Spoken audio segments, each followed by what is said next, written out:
Great. So your talk later is about how you can use AI and craft cannabis. Why do we need to use AI? Cannabis seems so simple. Yes, so I used to optimize extractors one at a time. But the problem is if you just have one machine and one person to do it, you can only optimize so much. But to really do cannabis its justice and optimize all the entourage effects, you need more experiments or more insights. So instead of just doing thousands of experiments, we decided to develop an artificial intelligence that can look at all possible conditions for every possible producer that wants to participate, so that we get a much closer and in-depth insight into extraction, and then we can really fine-tune it and design specific processes for each craft process to really give every cultivar its justice. That sounds beautiful. So that we don't just optimize average cannabis, but rather the specific for exactly what you're trying to produce. Yeah. Beautiful.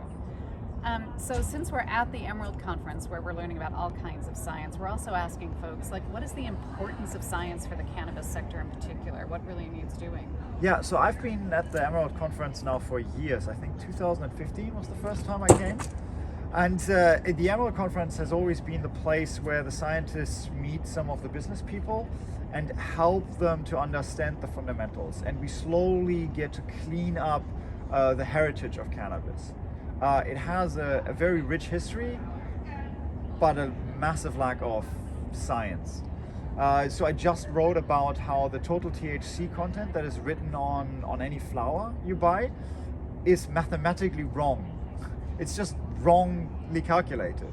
It's not about any testing, it's just the number, how they come up with it is wrong.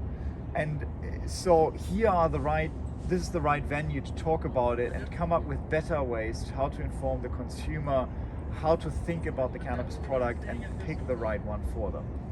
Getting the math right seems like a good place to Yes, start. and having an organic chemist to have to point that out is a bit weird because we are known for being really bad in math. Well, interdisciplinary science, that's where it all comes together. Great. Well, thank you very much.